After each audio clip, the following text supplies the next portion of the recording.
네, 여러분 안녕하세요. 같은 말씀 함께 큐티 나눔 시간입니다.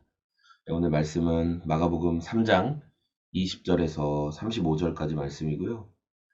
오늘 말씀에서 두 가지 사건이 등장하는데, 먼저는 어, 그 사역하시느라 굉장히 바쁘신 예수님에 대해서 이 종교 지도자들이 그가 미쳤다, 예수님이 미쳤다라는 소문을 내기 시작했고, 그래서 예수님의 가족들이 이 지금 미쳐서 이상한 행동을 하고 있다라고 알려진 예수님을 이제 붙잡으러 오는 내용이 먼저는 기록되어 있어요. 22절에 예루살렘에서 내려온 학자들은 예수가 바알세불이 들렸다고 하고 또 그가 귀신의 두목의 힘을 빌어서 귀신을 쫓아낸다고도 하였다.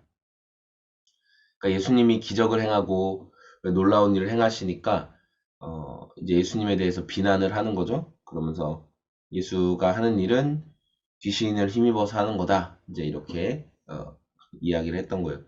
그런데 여러분 이 말씀을 이 현대 사회에서 오해해가지고 뭐 이단들 그리고 요새 무슨 뭐 전도자 누구니 어쩌니 하면서 막 뭐 나와가지고 자기가 귀신도 쫓아내고 또 자기가 뭐 이렇게 임파테이션 시켜준다. 자기 안에 있는 어떤 능력과 그런 권능을 자기를 만나면 자기가 이렇게 전이시켜 주겠다. 뭐 이렇게 말하는 그런 좀 정신 나간 사람들이 있는데 그런 사람들도 이러한 내용을 그대로 갖다가 써요. 그래서 사람들이 나를 비난하는 이유는 나한테 내가 하는 이 위대한 사역에 대해서 비난하는 것은 예수님이 핍박을 받으셨던 것과 같다라는 식으로 말씀을 왜곡하는 자들이 많이 있다라는 것이죠. 그러니까 자신들을 예수님의 수준까지 올려놓는 거예요. 뭐 신천지나 수많은 이단들도 자신들이 하는 그 거짓된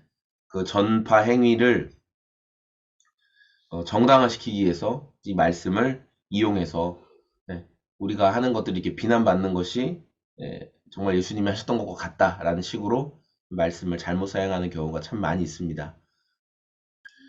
이렇게 예수님에 대해서 귀신 들렸다라고 예수가 귀신의 두목의 힘을 빌어서 지금 다른 약한 귀신들을 쫓아냈다라고 말하는 이 종교 지도자들을 향해서 예수님께서 비유로 이제 말씀을 하셨어요. 그래서 사탄이 어떻게 어, 스스로를 이렇게 쫓아낼 수 있냐? 사탄의 나라는 서로 연합하고 서로 악한 일을 하기 위해 힘쓸 텐데 사탄의 나라에서 내분이 일어나고 그렇게 되면 자기들의 목적을 이룰 수 있겠냐 그런 식으로 예수님께서 말씀을 하시죠. 그래서 너희가 지금 하는 행동은 그 사람들이 짓는 모든 죄와 하는 비방들이 용서받을 수 있지만 성령을 모독하는 사람 용서 못 받는다. 너희들이 나에게 악한 귀신 들렸다 이렇게 말하는 것이 아주 이런 나쁘고 악한 행위이다라는 것을 이제 말씀을 하셨어요. 그리고 이제 그때 예수님의 어머니와 동생들이 찾아와서 집 안에 들어오지 못하고 바깥에 서서 사람을 보내서 이야기하는 거 예수님 좀 데리고 나와라. 가족들이 왔다고 좀 전해달라. 뭐 이렇게 이야기를 하니까 무리가 예수님 주변에서 그 말을 해요. 선생님 어머니와 동생들과 누이들이 바깥에서 찾고 있습니다. 당연히 육신의 가족이니까. 그랬더니 예수님께서 말씀하시기를 누가 내 어머니며 내 형제들이냐 그리고 주위를 둘러보시면서 봐라 내 어머니와 내 형제들이다 누구든지 하나님의 뜻을 행하는 사람이 내 형제요 내 자매요 어머니다 이렇게 말씀하셨어요. 그러니까 예수님이 가족에 대한 개념을 굉장히 확장시키시면서 하나님의 뜻을 행하는 사람이 다 가족이야 이런 말씀을 하셨죠. 그러니까 오늘 이제 이 말씀에서는 예수님에 대한 그 여러 사람들의 각자의 근거를 가지고 예수님을 판단하는 내용들이 나와요. 율법학자는 율법을 가지고 예수님을 판단했을 때 그는 메시아도 아닌데 그가 구원자도 아닌데 이상한 행동을 한다. 그는 귀신에 들린 자인 것 같다. 그를 정죄해야 된다. 그렇게 판단했어요. 또 그 말을 듣고 예수님의 가족들도 예수님에 대해서 누구보다 잘 알았을 텐데 예수님이 미쳤다라는 소식을 듣고 예수님을 데리고 나오기를 원하는 그런 모습들도 볼 수 있습니다. 우리가 이제 오늘 말씀을 통해서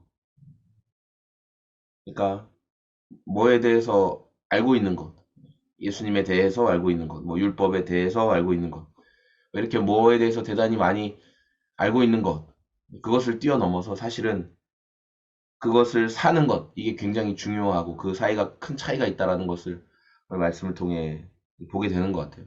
뭐 내가 예수님에 대해서 많이 알아. 예수님에 대해서 내가 많이 읽었어, 들었어. 그것은 그냥 말 그대로 머릿속에 남아있는 지식일 뿐인 거예요. 그러나 그것을 삶으로 실천할 때는 진짜 많은 어려움이 있죠. 많은 인내와 수고와 애씀과 그 말씀에 정말 내 삶을 맞춰보려고 살아보려고 또 주님이 도와주시는 힘을 공급받아서 그것을 순종해 보려고 노력하는 것은 굉장한 차이가 있습니다. 단순히 그냥 아 이런 분이네 하고 아는 것과는 우리가 아는 것에서 사는 것까지 나아갈 수 있어야 그것이 진짜 주님을 안다. 정말 주님과 내가 관계 있는 삶을 산다라고 말할 수 있는 것을 먼저 알게 되었고 또 한 가지는 이 마귀는 사람이 지은 그 죄를 자꾸만 기억나게 하고 또 그 죄를 근거로 우리를 사로잡아서 우리를 묶으려고 하는, 우리를 통제하려고 하는 이 속성이 있다라는 것을 말씀을 통해서 또 보게 되는 것 같아요. 오늘 여러분 우리가 말씀도 묵상하고 또 하나님 사랑하며 살아가지만 또 많은 죄와 연약함들, 죄된 습관들이 우리 가운데 나타나서 우리의 선택과 결정에 이렇게 주님 기뻐하시지 않는 선택할 때도 있죠. 그럴 때 마귀는 그 틈을 노리지 않고 그 틈을 놓치지 않고 그것을 붙잡고 이제 계속 우리를 정죄합니다. 정죄. 너 이런 짓 했잖아. 너 이렇잖아. 그러니까 마귀의 정죄할 틈을 주지 않기 위해서 우리가 하나님 앞에 그 문제를 가지고 나아가고 그 문제를 대해서 말씀드리고 그리고 마귀는 죄를 기억나게 하지만 예수님께서는 십자가를 통해 죄를 사하시는 은혜를 베푸시는 분인 것을 우리가 기억했으면 좋겠어요.